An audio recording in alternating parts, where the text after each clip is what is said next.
এইটা যদি টাইট করে কেউ ধরো বটম হ্যান্ড, তাহলে কিন্তু বডির চারদিকে ব্যাটটা যখন ঘোরাবে বডি লক হবে।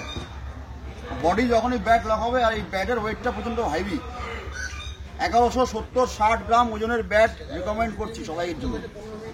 1160-70 গ্রামের ব্যাট বেটার হবে। এটা মিনিমাম 1220-30 গ্রাম ওজন হবে।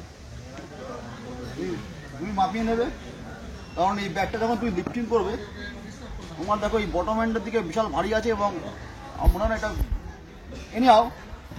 তো ব্যাটের যে গ্রিপটা আছে সেটা এখান থেকে আসবে এই যে, এবং এটা এখান থেকে এই আসবে এই। এবার তুমি যদি ব্যাটটা সুইং করাও, দেখবে অনেক বেটার সুইং হয়।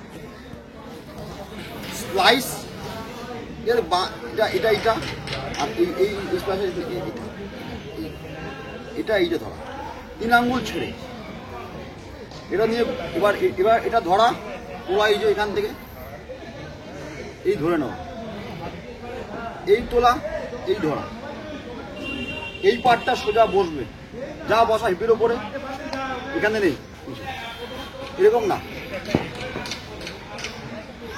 স্টিল এখান থেকে যা হবে সেটা ওই 5 বছরও থাকে।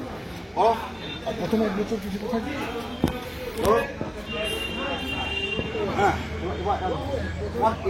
এই পাটটা দেখো মুভ করছে সামনের দিকে, এটা না, এটা স্টিল রাখো না, এই জায়গায় যাও। হ্যাঁ, হ্যাঁ যাও, হ্যাঁ